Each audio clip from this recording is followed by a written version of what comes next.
আসসালামু আলাইকুম। আজকের ভিডিওটা একটু না টেনে সবাই দেখার চেষ্টা করবেন। এটা একটা রিটার্ন পার্সেলের ভিডিও। রিটার্ন পার্সেলের ভিডিওটা আপনারা কেন দেখবেন সেটাও বলছি। আমরা যখন একটা পার্সেল পাঠাই কোনো কাস্টমারের উদ্দেশ্যে, যে একটা কাস্টমারের যখন একটা অর্ডার করে একটা পার্সেল আমরা এত সুন্দর করে এত যত্ন সহকারে পাঠাই, পলি করে এত সুন্দর করে পার্সেলটা পাঠাই, আর যখন আপনারা রিটার্ন দেন তখন পার্সেলের অবস্থাটা কেমন হয় একটু দেখেন, একটু ভালো করে একটু দেখেন।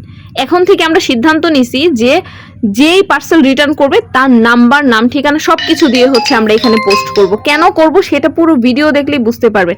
এই যে ড্রেসটা দেখেন, একদম ফ্রেশ সুন্দর একটা ড্রেস হচ্ছে আমরা দিছি।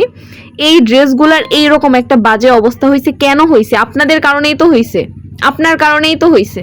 25টা ড্রেস অর্ডার করেছেন আপনি, 25টা ড্রেসের মধ্যে একটা ড্রেসও কি ভালো ছিল না? প্রত্যেকটা ড্রেস খারাপ ছিল। পকেটে যদি টাকা নাই থাকে তাহলে অর্ডার করেন কেন আপনারা? পকেটে টাকা নাই, অর্ডার করে বসে থাকেন। এই যে ক্ষতিটা আপনি করছেন, এই ক্ষতিটা কি আপনার হয়েছে? এই ক্ষতিটা আমাদের হচ্ছে। ক্ষতিটা তো শুধু আজকে আমার একার হচ্ছে না, এইরকম বিভিন্ন পেজ থেকে আপনারা অর্ডার করেন, অর্ডার করে করে হচ্ছে আপনারা এরকম ক্ষতি করেন। কেন করলেন এরকম ক্ষতি? যদি পকেটে টাকা না থাকলে কোনোদিন কোনো পেজ থেকে অর্ডার করবেন না। এইখানে আমরা নাম ঠিকানা সব দিয়ে দিছি, আর আমরা সিদ্ধান্ত নিছি এখন থেকে যেই পার্সেল রিটার্ন করবে তার এরকম নাম ঠিকানা দিয়ে দিব। আর যদি কোনো পেজ অনার ভিডিও দেখে থাকেন তাহলে এই নাম, নাম্বার, ঠিকানাটা জেনে রাখেন। এই ঠিকানায় কোনো পার্সেল অন্তত পাঠাবেন না আপনারা।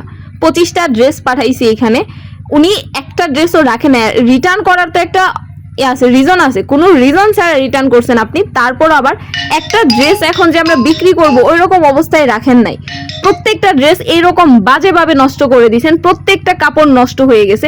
এইরকম ভাবে পাঠানোর সময় কি আমরা এরকম ভাবে পাঠাইছিলাম? এরকম ভাবে যে আপনারা ক্ষতিগুলো করেন, কেন করেন বলেন তো?